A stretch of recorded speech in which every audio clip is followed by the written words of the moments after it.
ಅದ್ಭುತವಾದಂತಹ ದೃಶ್ಯವನ್ನ ನೀವು ಕಣ್ತುಂಬಿಕೊತಾ ಇದ್ದೀರಾ ನೋಡಿ. ಅಂದಾಜು ತೂಕ 5300 kg.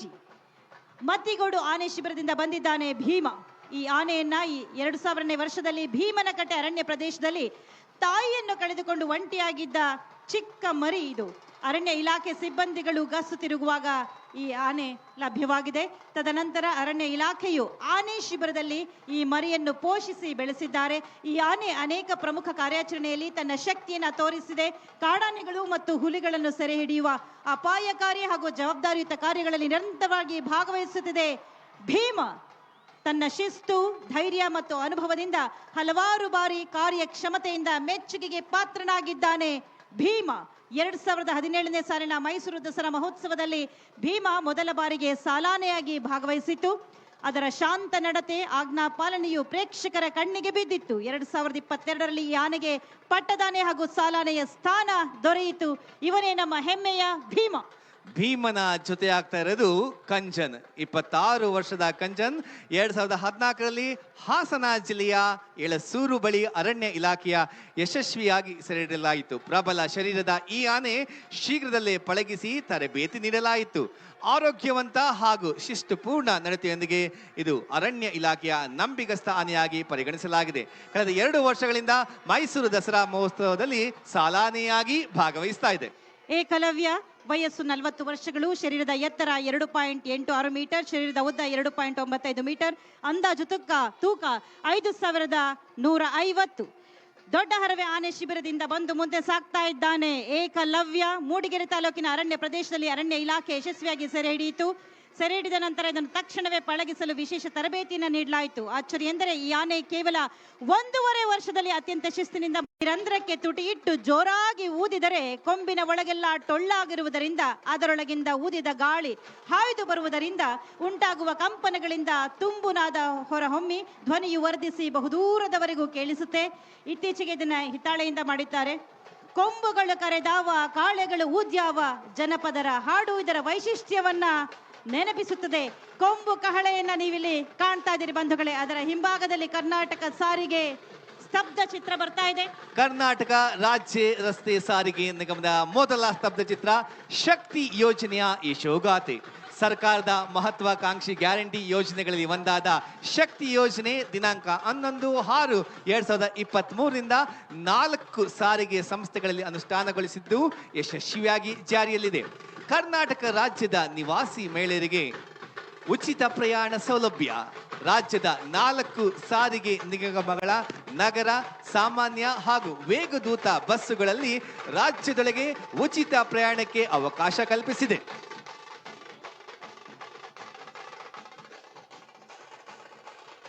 ಸಸ್ಟೈನಬಲ್ ಮೊಬಿಲಿಟಿ ನೆಟ್ವರ್ಕ್ ಮತ್ತು ನವದೆಹಲಿಯ ಆರ್ಥಿಕ ಸಂಶೋಧನೆ ಮತ್ತು ನೀತಿ ಸಲಹಾ ಥಿಂಕ್ ಟ್ಯಾಂಕ್ ನಿಕೋರ್ ಅಸೋಸಿಯೇಟ್ ಅವರು ಶಕ್ತಿ ಯೋಜನೆ ಕುರಿತು 2025ರಲ್ಲಿ ಅಧ್ಯಯನವನ್ನು ನಡೆಸಿದ್ರು. ಶಕ್ತಿ ಯೋಜನೆಯಿಂದಾಗಿ ಮಹಿಳೆಯರ ಔದ್ಯೋಗಿಕ ದರವು ಬೆಂಗಳೂರಿನಲ್ಲಿ 23% ಮತ್ತು ಹುಬ್ಬಳ್ಳಿ ಧಾರವಾಡದಲ್ಲಿ 21% ಏರಿಕೆಯಾಗಿದೆ. ಉಚಿತ ಬಸ್ ಸೇವೆಯಿಂದ ಮಹಿಳೆಯರಿಗೆ ಪ್ರತಿ ತಿಂಗಳು 30ರಿಂದ 50ರವರೆಗೆ ಮಾಸಿಕ ಉಳಿತಾಯ ಸಾಧ್ಯವಾಗುತ್ತಿದೆ. ಒಟ್ಟಾರೆ ಆರ್ಥಿಕ ಅಭಿವೃದ್ಧಿಗೆ ಸಹಾಯಕವಾಗಿದೆ. ಕರ್ನಾಟಕ ಸರ್ಕಾರದ ಸ್ತ್ರೀ ಸಬಲೀಕರಣದತ್ತ ದಿಟ್ಟ ಹೆಜ್ಜೆಯಾಗಿರುವ ಶಕ್ತಿ ಯೋಜನೆ. ಶಕ್ತಿ ಯೋಜನೆ ಪ್ರತಿಷ್ಠಿತ ವಿಶ್ವ ದಾಖಲೆಗೆ golden book of world records ಮತ್ತು international book of world records ನಲ್ಲಿ ದಾಖಲಾಗಿದೆ. ಇದು ಕರ್ನಾಟಕ ಸರ್ಕಾರದ ಮಹತ್ವಾಕಾಂಕ್ಷಿ ಯೋಜನೆ, ಮಹಿಳಾ ಸಬಲೀಕರಣದ ದಿಟ್ಟ ಹೆಜ್ಜೆ ಶಕ್ತಿ ಯೋಜನೆ. ಮುಂದಿನ ಜಾನಪದ ಕಲಾ ತಂಡ ನಂದಿಕೋಲು.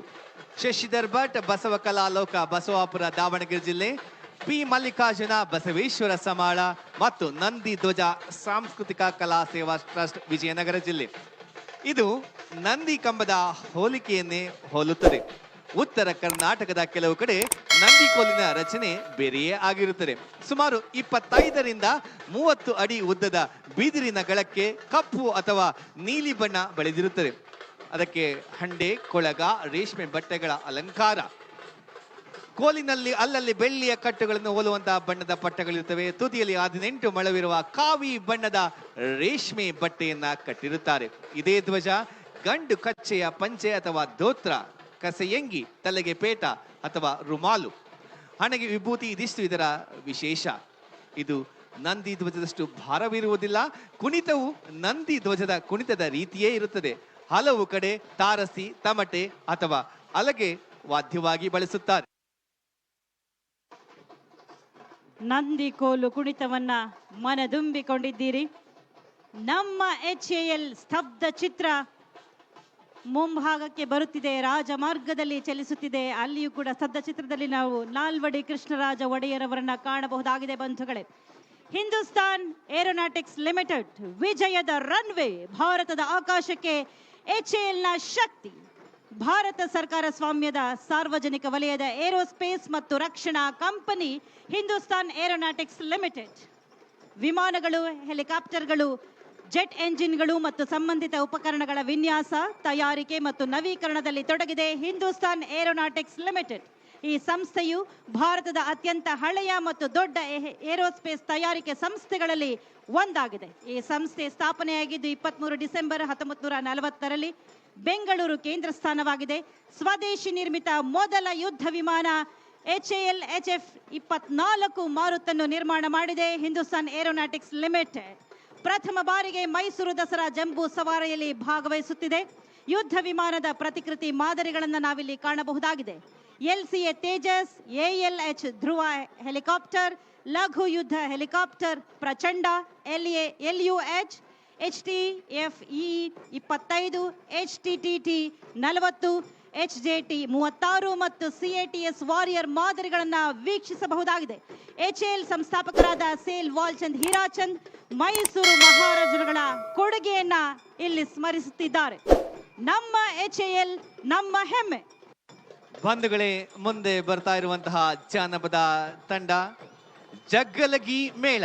ಶ್ರೀ ಬಸಪ್ಪ ಹಂಚಿನಮನಿ, ಶ್ರೀ ದುರ್ಗಾದೇವಿ ಜಾನಪದ ಜಗ್ಗಲಗಿ ಮೇಳ, ಕಲಗೇರಿ, ಧಾರವಾಡ, ಹಾಗೂ ಶ್ರೀ ವಿಠ್ಠಲ ಅವರಾದಿ ಶ್ರೀ ಬಸವೇಶ್ವರ ಜಾನಪದ ಜಗ್ಗಲಿ ಮೇಳ, ಗುಂಡೇನಹಟ್ಟಿ, ಬೆಳಗಾವಿ ಜಿಲ್ಲೆ. ಇದೊಂದು ದೊಡ್ಡ ಆಕಾರದ ತಮಟೆ. ಗಾಡಿಯ ಚಕ್ರದ ಆಕಾರವನ್ನ ಹೋಲುವ ಈ ವಾದ್ಯದ ಸದ್ದು ಕೂಡ ದೊಡ್ಡ ಪ್ರಮಾಣದಲ್ಲಿದೆ. 5 ಅಡಿ ವ್ಯಾಸದ ಎತ್ತಿನ ಬಂಡಿಯ ಚಕ್ರದ ಹಳಿಗೆ ಎಮ್ಮೆಯ ಚರ್ಮವನ್ನ ಹೊದಿಸಿ ತಯಾರಿಸಿದಂತಹ ಚರ್ಮವಾದ್ಯ ಕಲಾವಿದರು ಸಾಮಾನ್ಯವಾಗಿ ತಲೆಗೆ ರುಮಾಲು ಸುತ್ತಿರುತ್ತಾರೆ. ನಿಲುವಂಗಿ ಧೋತರ ತೊಟ್ಟು ಸೊಂಟಕ್ಕೆ ವಸ್ತ್ರವನ್ನ ಬಿಗಿದಿರುತ್ತಾರೆ.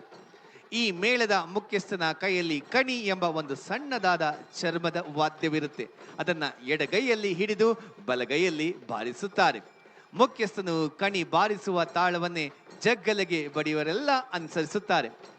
ಜಗ್ಗಲಗೆಯನ್ನ ವೀರಾವೇಶದಿಂದ ಬಡಿಯುತ್ತಾ ಕುಣಿಯುತ್ತಾ ಉರುಳಿಸಿಕೊಂಡು ಮುಂದೆ ಸಾಗುತ್ತಾರೆ. ಉತ್ತರ ಕರ್ನಾಟಕದಲ್ಲಿ ದಸರಾ, ದೀಪಾವಳಿ, ಜಾತ್ರೆ, ವಿಶೇಷ ಉತ್ಸವದ ಮೆರವಣಿಗೆಯಲ್ಲಿ ಜಗ್ಗಲೆಗಳನ್ನ ಬಾರಿಸುತ್ತಾರೆ.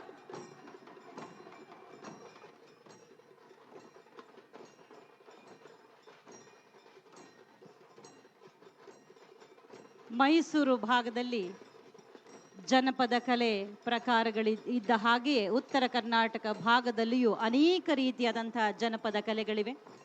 ನಾವು ಮೈಸೂರು, ಮಂಡ್ಯ, ಚಾಮರಾಜನಗರ ಭಾಗದಲ್ಲೆಲ್ಲ ಉಘೇ ಮಾತು ಮಲ್ಲಯ್ಯ ಅಂದರೆ, ಉತ್ತರ ಕರ್ನಾಟಕ ಭಾಗದಲ್ಲಿ ಉಧೋ ಎಲ್ಲಮ್ಮ ಅಂತಾರೆ. ಮೈಲಾರ ಲಿಂಗೇಶ್ವರನಿಗೆ ಪರಾಕನ ಹೇಳ್ತಾರೆ. ಕರ್ನಾಟಕದಲ್ಲಿರುವ ಎಲ್ಲ ಸಂಸ್ಕೃತಿಗಳನ್ನು ಒಗ್ಗೂಡಿಸಲಿಕ್ಕಾಗಿಯೇ ವಿಜಯದಶಮಿಯ ಈ ಮೆರವಣಿಗೆಯಲ್ಲಿ ಎಲ್ಲ ಭಾಗದಿಂದ ಕಲಾ ಪ್ರಕಾರವನ್ನ, ಕಲಾ ತಂಡವನ್ನ ಬರಮಾಡಿಕೊಳ್ಳಲಾಗಿದೆ. ಅವರ ಪ್ರತಿಭಾ ಶಕ್ತಿಗೆ ವೇದಿಕೆಯನ್ನ ಕಲ್ಪಿಸಲಾಗಿದೆ. ಇದು ಅಂತಿಂಥ ಮಾರ್ಗವಲ್ಲ, ಅರಮನೆಯ ಮುಂಭಾಗದಲ್ಲಿರುವಂತಹ ರಾಜ ಮಾರ್ಗದಲ್ಲಿ ನೆಲಮೂಲ ಸಂಸ್ಕೃತಿಯ ಮೆರವಣಿಗೆ. ಜಗ್ಗಲಗಿ ಮೇಳದ ಕಲಾವಿದರ ನಂತರ ಮುಂದೆ ಬರ್ತಾ ಇರೋದು ಮತ್ತೊಂದು ಸ್ತಬ್ಧ ಚಿತ್ರ. Bharat earth movers limited, BEML.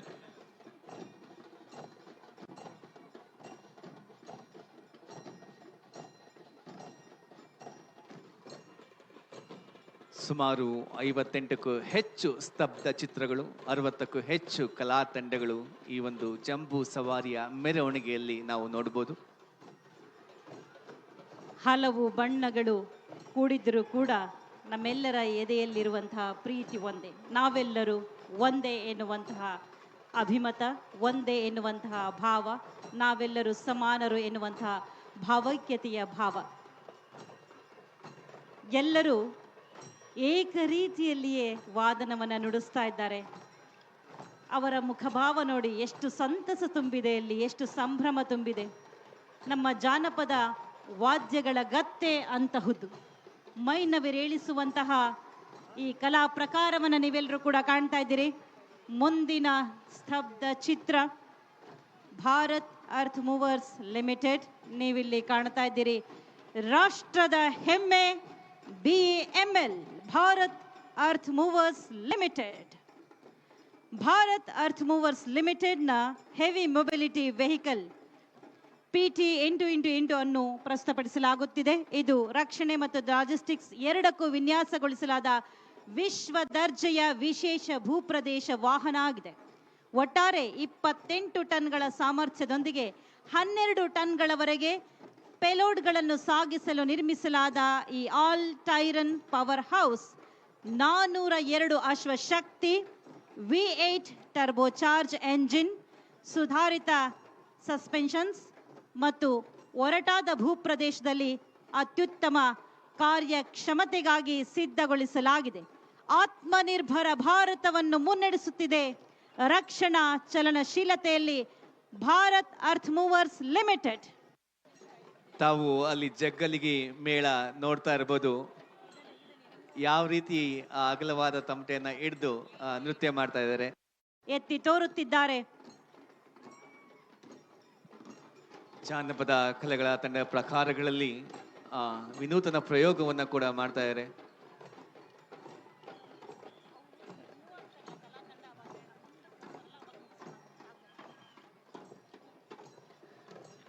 ಜಗ್ಗಲಗಿ ಮೇಳ, ಜಗ್ಗಲಗಿ ಮೇಳದವರು ಮುಂದೆ ಸಾಗಬೇಕು. ಭಾರತ್ ಅರ್ತ್ ಮೂವರ್ಸ್ ಲಿಮಿಟೆಡ್ನ ಸ್ತಬ್ಧ ಚಿತ್ರ ಇನ್ನಷ್ಟು ಆಕರ್ಷಣೀಯ ಮಾಡೋ ದೃಷ್ಟಿಯಲ್ಲಿ ಅವರು ಪಿರಮಿಡ್ಗಳನ್ನ ರಚಿಸಿ ಅವರು ನೃತ್ಯವನ್ನ ಮಾಡ್ತಾ ಇದ್ದಾರೆ. ಜಗ್ಗಲಗಿ ಮೇಳ ತಂಡದ ಕಲಾವಿದರು. BEML ರಾಷ್ಟ್ರದ ಹೆಮ್ಮೆ ಸ್ತಬ್ಧ ಚಿತ್ರ ಸಾಕ್ತಾ ಇದೆ. ಅದಾದ ನಂತರ ಮುಂದಿನ ಜನಪದ ಕಲಾ ತಂಡ ಸಿದ್ಧ ಇದೆ. ಒರಟಾದ ಭೂಪ್ರದೇಶದಲ್ಲಿ ಅತ್ಯುತ್ತಮ ಕಾರ್ಯಕ್ಷಮತೆಗಾಗಿ ಶಾಶ್ವತ 8x8 ಡೈವ್ ಅನ್ನು ಹೊಂದಿದೆ ಭಾರತ್ ಅರ್ತ್ ಮೂವರ್ಸ್ ಲಿಮಿಟೆಡ್ನ ಈ ವಾಹನ. 4 ಬಾಗಿಲಿನ ಬಲಗೈ ಡ್ರೈವ್ ಕ್ಯಾಬಿನ್ನೊಂದಿಗೆ ಈ ವಾಹನವು ಮೇಲ್ಭಾಗದಲ್ಲಿ ಜೋಡಿಸಲಾಗಿರುವಂತಹ ಆ ಎಲ್ಲ ವ್ಯವಸ್ಥೆನ ನೀವಿಲ್ಲಿ ಕಾಣ್ತಾ ಇದ್ದೀರಾ. ಆಕಾಶ ಕ್ಷಿಪಣಿಯನ್ನ ಹೊತ್ತೊಯ್ಯುವಂತಹ ಪ್ರದರ್ಶನವನ್ನ ನೀವಿಲ್ಲಿ ಕಾಣ್ತಾ ಇದ್ದೀರಿ. ಇದು ರಕ್ಷಣೆ ಮತ್ತು ಸ್ವಾವಲಂಬನೆಯಲ್ಲಿ ಭಾರತದ ಶಕ್ತಿಯನ್ನು ಹೆಮ್ಮೆಯಿಂದ ಪ್ರದರ್ಶಿಸುತ್ತಿದೆ. ಆತ್ಮನಿರ್ಭರ ಭಾರತವನ್ನು ಮುನ್ನಡೆಸುತ್ತಿದೆ. ರಕ್ಷಣಾ ಚಲನಶೀಲತೆಯಲ್ಲಿ ಭಾರತ್ ಅರ್ತ್ ಮೂವರ್ಸ್ ಲಿಮಿಟೆಡ್. ಅದಾದ ನಂತರ ಜಾನಪದ ಕಲಾ ತಂಡ ಗುಮ್ಮಟೆ ನೃತ್ಯ ಅಥವಾ ಗುಮ್ಮಟೆ ಕುಣಿತ. ಬಂಧುಗಳೇ, ಶ್ರೀ ಚಂದ್ರ ನಾಯಕ್ ಶ್ರೀ ಮಲ್ಲಿಕಾರ್ಜುನ ಕುಡುಬಿ ಹೋಳಿ ಜಾನಪದ ಕಲಾ ಸಮಿತಿ, ಮಂದಾರ್ತಿ, ನಕ್ಷಗೋಡಿ, ಹೆಗ್ಗುಂಜೆ, ಉಡುಪಿ ಜಿಲ್ಲೆ ಈ ಕಲಾವಿದರು ಪ್ರದರ್ಶನ ಮಾಡ್ತಾ ಇದ್ದಾರೆ. ಗುಮ್ಮಟೆ ವಾದ್ಯ ಕರಾವಳಿ ಕರ್ನಾಟಕದ ಬುಡಕಟ್ಟು ಹಾಲಕ್ಕಿ ಕುಡುಬಿ ಜನಾಂಗದ ಸಾಂಸ್ಕೃತಿಕ ಬದುಕಿನಲ್ಲಿ ಅಗ್ರಸ್ಥಾನವನ್ನ ಪಡೆದಿದೆ. ಗುಮ್ಮಟೆ ವಾದ್ಯವನ್ನ ಮಣ್ಣಿನಿಂದ ತಯಾರಿಸುತ್ತಾರೆ. ಸುಮಾರು 30 ರಿಂದ 31 ಅಂಗುಲ ಉದ್ದ ಇರುವ ಹೂಜಿ ಆಕಾರವಿರುವ ಗುಮ್ಮಟೆ. ಭಾರತೀಯ ರೈಲ್ವೆ ವಿಭಾಗ ಚಿನಾಬ್ ಸೇತು ಹಾಗೂ ಪಂಬನ್ ಸೇತು ಸ್ತಬ್ಧ ಚಿತ್ರವನ್ನ ನೀವಿಲ್ಲಿ ಕಾಣುತ್ತಿದ್ದೀರಿ. ಭಾರತೀಯ ರೈಲ್ವೆ ಮೈಸೂರು ದಸರಾ ಜಂಬೂ ಸವಾರಿ 2025ರಲ್ಲಿ ಸ್ತಬ್ಧ ಚಿತ್ರವನ್ನು ರೂಪಿಸಿ ಭಾರತದ ಎಂಜಿನಿಯರಿಂಗ್ ಚಮತ್ಕಾರಗಳನ್ನ ಪ್ರದರ್ಶನ ಮಾಡ್ತಾ ಇದೆ. ಇದರಲ್ಲಿ ಚಿನಾಬ್ ಸೇತು ಹಾಗೂ ಪಂಬನ್ ಸೇತು ಮುಖ್ಯ ಆಕರ್ಷಣೆಯಾಗಿರೋದನ್ನ ನೀವೆಲ್ಲರೂ ಕೂಡ ಕಾಣ್ತಾ ಇದ್ದೀರಿ. ಚಿನಾಬ್ ಸೇತು ಸಮುದ್ರ ಮಟ್ಟದಿಂದ 359 ಮೀಟರ್ ಎತ್ತರದಲ್ಲಿ ಸ್ಥಾಪನೆಯಾಗಿದೆ. ಪ್ರಪಂಚದಲ್ಲೇ ಅತಿ ಎತ್ತರದ ರೈಲು ಸೇತುವೆಯಾಗಿದೆ. ಇದರ ಪರಿಕಲ್ಪನೆ, ವಿನ್ಯಾಸ ಹಾಗೂ ನಿರ್ವಹಣೆ ಸಂಪೂರ್ಣವಾಗಿ ಭಾರತೀಯ ಇಂಜಿನಿಯರ್ಗಳ ಕೈಚಳಕದಿಂದ, ಪ್ರತಿಭಾ ಶಕ್ತಿಯಿಂದ, ಕುಶಲತೆಯಿಂದ ಸಾಧ್ಯವಾಗಿದೆ. ಅದೇ ರೀತಿ ಐತಿಹಾಸಿಕ ಪಂಬನ್ ಸೇತು 72.5 ಮೀಟರ್ ಉದ್ದದ ಕೇಂದ್ರೀಯ ವಿಸ್ತಾರವನ್ನು ಹೊಂದಿದೆ. 17 ಮೀಟರ್ ಎತ್ತರದಲ್ಲಿದೆ. ಹಡಗು ಸಂಚಾರಕ್ಕಾಗಿ ಇದರ ಮಧ್ಯ ಭಾಗವನ್ನು ತೆರೆಯುವಂತಹ ವಿಶಿಷ್ಟ ವಿನ್ಯಾಸ ಭಾರತೀಯ ರೈಲ್ವೆಯ ಸೃಜನಶೀಲತೆ ಮತ್ತು ತಾಂತ್ರಿಕ ಶ್ರೇಷ್ಠತೆಯನ್ನು ಪ್ರತಿಬಿಂಬಿಸುತ್ತದೆ. ನೀವಿಲ್ಲಿ ಕಾಣುತ್ತಿದ್ದೀರಾ ಭಾರತೀಯ ರೈಲ್ವೆ ಇಲಾಖೆಯ ಸ್ತಬ್ಧ ಚಿತ್ರ, ಚಿನಾಬ್ ಸೇತು ಹಾಗೂ ಪಂಬನ್ ಸೇತು. ನಂತರ ಬರ್ತಾ ಇರುವಂತಹ ಜಾನಪದ ಕಲೆ ಅದುವೇ ಜಡೆ ಕೋಲಾಟ. ಕೋಲಾಟವನ್ನ ತಾವೆಲ್ಲರೂ ಕೂಡ ನೋಡೇ ಇರ್ತೀರಾ. ಜಡೆ ಕೋಲನ್ನ ಮಲಕಿನ ಕೋಲು ಅಥವಾ ಲಾವಳ ಹಾಕುವುದು ಎಂದು ಕರೆಯುತ್ತಾರೆ. ಇದೊಂದು ವಿಶಿಷ್ಟವಾದ ಕಲೆ. ಸುಮಾರು 10-15 ಅಡಿ ಅಂತರದಲ್ಲಿ 2 ಬಿದಿರು ಬೊಂಬುಗಳನ್ನು ನೆಟ್ಟು ಅಥವಾ ಹಿಡಿದು ಇದಕ್ಕೆ 10 ಅಡಿ ಎತ್ತರದಲ್ಲಿ ಅಡ್ಡಲಾಗಿ ಒಂದು ಬಿದಿರುಗಳನ್ನ ಬಿಗಿದು ಕಟ್ಟಿರುತ್ತಾರೆ. ಅದರ ಮಧ್ಯೆ ಹಗ್ಗಗಳ ಸರಗಂಟು ಕಟ್ಟಿರುತ್ತಾರೆ. ಸರಿ ಸಂಖ್ಯೆಯಲ್ಲಿ ಕಟ್ಟಿರುವ ಈ ಹಗ್ಗಗಳ ಒಂದೊಂದು ತುದಿಯನ್ನ ಒಬ್ಬೊಬ್ಬ ಕಲಾವಿದನು ತನ್ನ ಸೊಂಟಕ್ಕೆ ಕಟ್ಟಿಕೊಂಡು ಕೋಲು ಹುಯ್ಯಲು ಆರಂಭಿಸುತ್ತಾನೆ. ವರಸೆಯಾಗಿ ಕಲಾವಿದರು ಸುತ್ತಿದಾಗ ಅದು ಹಗ್ಗದಲ್ಲಿ ಹೆಂಗಸರ ಜಡೆ ರೀತಿಯಲ್ಲಿ ಹೆಣಿಗೆಯಾಗುತ್ತದೆ. ಈ ಹೆಣಿಗೆಯನ್ನ ಹಿಮ್ಮುಖವಾಗಿ ತಿರುಗಿ ಕೋಲು ಹುಯ್ದರೆ ಆ ಹೆಣಿಗೆ ಬಿಡಿಸಿಕೊಳ್ಳುವುದು ಕುತೂಹಲಕಾರಿಯಾಗಿರುತ್ತೆ. ಇದರಲ್ಲಿ 8 ಮಂದಿ, ಕೆಲವು ಕಡೆ 12ರಿಂದ 16 ಮಂದಿ ಕೂಡ ಇರುತ್ತಾರೆ. ಇದೀಗ ಜಡೆ ಕೋಲಾಟ.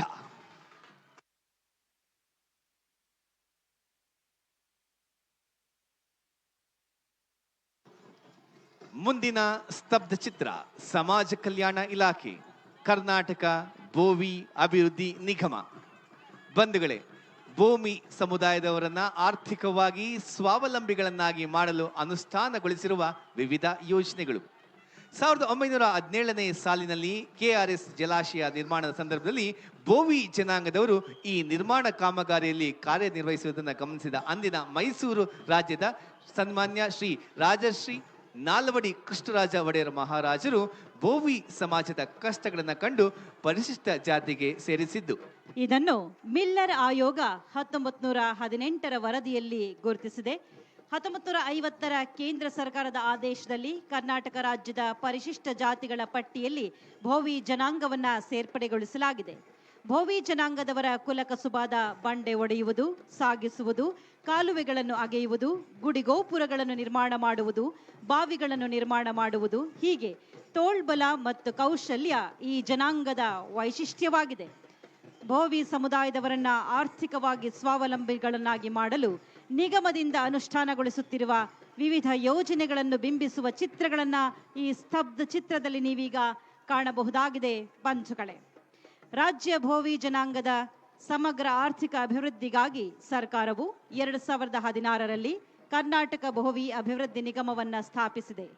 2017ರಲ್ಲಿ ಸನ್ಮಾನ್ಯ ಮುಖ್ಯಮಂತ್ರಿಗಳಾದ ಶ್ರೀ ಸಿದ್ದರಾಮಯ್ಯನವರು ನಿಗಮದ ಲೋಕಾರ್ಪಣೆ ಹಾಗೂ ಲೋಗೋ ಬಿಡುಗಡೆ ಕಾರ್ಯಕ್ರಮವನ್ನ ನೆರವೇರಿಸಿದರು. ನೀವು ಕಾಣುತ್ತಿದ್ದೀರಾ ಸಮಾಜ ಕಲ್ಯಾಣ ಇಲಾಖೆಯ ಕರ್ನಾಟಕ ಭೋವಿ ಅಭಿವೃದ್ಧಿ ನಿಗಮ. ಭೋವಿ ಸಮುದಾಯದವರನ್ನು ಆರ್ಥಿಕವಾಗಿ ಸ್ವಾವಲಂಬಿಗಳನ್ನಾಗಿ ಮಾಡಲು ಅನುಷ್ಠಾನಗೊಳಿಸಿರುವ ವಿವಿಧ ಯೋಜನೆಗಳನ್ನ ಸ್ತಬ್ಧ ಚಿತ್ರದಲ್ಲಿ ಅಳವಡಿಸಲಾಗಿದೆ. ನಂತರದ ಜಾನಪದ ನೃತ್ಯವನ್ನ ತಾವು ಗಮನಿಸಬಹುದು, ಕರಬಲ ನೃತ್ಯ. ಈ ನೃತ್ಯವನ್ನ ಮಾಡ್ತಿರೋ ತಂಡ ಶ್ರೀ ಕಿರಣ ಉಮೇಶ ಕಿಡಿದಾಳ ಸಪ್ತಸ್ವರ ಸಂಗೀತ ಕಲಾ ಬಳಗ, ಬೆಳಗಾವಿ ಜಿಲ್ಲೆ. ಡೋಳು ವಾದ್ಯ ಹಾಗೂ ತಮಟೆಯ ಸದ್ದಿನೊಂದಿಗೆ ಕಲಾವಿದರು ವಿಶೇಷವಾದ ನೃತ್ಯವನ್ನ ಮಾಡ್ತಾ ತೆರಳುತ್ತಾ ಇದ್ದಾರೆ. ಹಾಗೆ ಮುಂದಿನ ಸ್ತಬ್ಧ ಚಿತ್ರ ಮಂಡ್ಯ ಜಿಲ್ಲೆ. ಸ್ವಾತಂತ್ರ್ಯ ಹೋರಾಟದ ದೀಪ ಶಿವಪುರದ ಧ್ವಜ ಸತ್ಯಾಗ್ರಹ. ಭಾರತದ ರಾಷ್ಟ್ರೀಯ ಸ್ವಾತಂತ್ರ್ಯ ಹೋರಾಟದ ಸಮಯದಲ್ಲಿ ಶಿವಪುರ ಪಟ್ಟಣವು ಸತ್ಯಾಗ್ರಹ ಚಳುವಳಿಗೆ ಹೆಸರುವಾಸಿಯಾಯಿತು. ಈ ಚಳುವಳಿ 1938ರ ಏಪ್ರಿಲ್ 10ರಂದು ಟಿ ಸಿದ್ದಲಿಂಗಯ್ಯ ಅವರ ನೇತೃತ್ವದಲ್ಲಿ ನಡೆಯಿತು. ಧ್ವಜ ಸತ್ಯಾಗ್ರಹವು ಬ್ರಿಟಿಷರು ಭಾರತೀಯರು ರಾಷ್ಟ್ರಧ್ವಜ ಹಾರಿಸಲು ವಿಧಿಸಿದ್ದ ನಿಷೇಧದ ವಿರುದ್ಧದ ಹೋರಾಟವಾಗಿತ್ತು. ಶಿವಪುರ ಮಂಡ್ಯ ಜಿಲ್ಲೆಯ ಮದ್ದೂರಿನಿಂದ ಸುಮಾರು 7 ಕಿಲೋಮೀಟರ್ ದೂರದಲ್ಲಿದೆ. ಏಪ್ರಿಲ್ 26, 1938ರಂದು ಇದೇ ಸ್ಥಳದಲ್ಲಿ ಮಹತ್ತರ ಇತಿಹಾಸ ನಿರ್ಮಾಣವಾಯಿತು. ಈ ಧ್ವಜ ಸತ್ಯಾಗ್ರಹವನ್ನು ಸ್ಮರಿಸಲು ಈ ಸ್ಥಳದಲ್ಲಿಯೇ 25/9/1979ರಂದು ಅಂದಿನ ಮುಖ್ಯಮಂತ್ರಿಗಳಾದ ಶ್ರೀ ಕೆಂಗಲ್ ಹನುಮಂತಯ್ಯನವರ ನೇತೃತ್ವದಲ್ಲಿ ಸತ್ಯಾಗ್ರಹ ಸೌಧ ಎಂಬ ಸ್ಮಾರಕವನ್ನು ನಿರ್ಮಾಣ ಮಾಡಲಾಗಿದೆ. ಮಹಾತ್ಮ ಗಾಂಧೀಜಿಯವರು 1948ರಲ್ಲಿ ವಿಧಿವಶರಾದ ನಂತರ ಅವರ ಚಿತಾಭಸ್ಮವನ್ನು ಭಾರತದೆಲ್ಲೆಡೆ ವಿವಿಧ ಸ್ಥಳಗಳಲ್ಲಿ ವಿಸರ್ಜನೆ ಮಾಡಲಾಯಿತು. ಕರ್ನಾಟಕದ ಮಂಡ್ಯ ಜಿಲ್ಲೆಯ ಶ್ರೀರಂಗಪಟ್ಟಣದ ಬಳಿಯ ಪವಿತ್ರ ಸ್ಥಳವಾದ ಪಶ್ಚಿಮ ವಾಹಿನಿ ನದಿಯಲ್ಲಿಯೂ ಅವರ ಚಿತಾಭಸ್ಮವನ್ನು ವಿಸರ್ಜನೆ ಮಾಡಲಾಯಿತು. ಈ ಪುಣ್ಯ ಸ್ಮರಣೆಯ ನೆನಪಿಗಾಗಿ ಪಶ್ಚಿಮ ವಾಹಿನಿಯ ಸಮೀಪದಲ್ಲಿ ವಿಶೇಷ ಸ್ಮಾರಕವೊಂದನ್ನು ನಿರ್ಮಿಸಲಾಗಿದೆ. ಮಹಾತ್ಮ ಗಾಂಧೀಜಿ ಭಾರತೀಯ ಸ್ವಾತಂತ್ರ್ಯ ಹೋರಾಟದ ಪ್ರಮುಖ ನಾಯಕರು, ರಾಷ್ಟ್ರಪಿತ. ಅವರು ಸತ್ಯ ಮತ್ತು ಅಹಿಂಸೆಯ ಮಾರ್ಗವನ್ನು ಅನುಸರಿಸಿ ಜನರನ್ನು ಚಳವಳಿಗಳತ್ತ ಪ್ರೇರೇಪಿಸಿದರು. ಚರಕವನ್ನು ಗಾಂಧೀಜಿಯವರು ತಮ್ಮ ಸ್ವದೇಶಿ ಚಳವಳಿಯ ಪ್ರಮುಖ ಭಾಗವನ್ನಾಗಿ ಮಾಡಿಕೊಂಡ ಸಾಧನವಾಗಿದೆ. ಗಾಂಧೀಜಿಯ ದರ್ಶನದಲ್ಲಿ ಚರಕವು ಅಹಿಂಸೆಯ ಚಳವಳಿ, ಸ್ವಾಭಿಮಾನದ ಸಂಕೇತವಾಗಿದೆ, ಶಕ್ತಿಯಾಗಿದೆ. ಮಹಾತ್ಮ ಗಾಂಧೀಜಿಯವರ ಹುಟ್ಟಿದ ದಿನವಿದು. ಅಕ್ಟೋಬರ್ 2 ಗಾಂಧಿ ಜಯಂತಿ. ಈ ದಿನದಂದೇ ವಿಜಯದಶಮಿಯ ಈ ಮಹೋತ್ಸವದಲ್ಲಿ ಅವರ ಸಂದೇಶವನ್ನು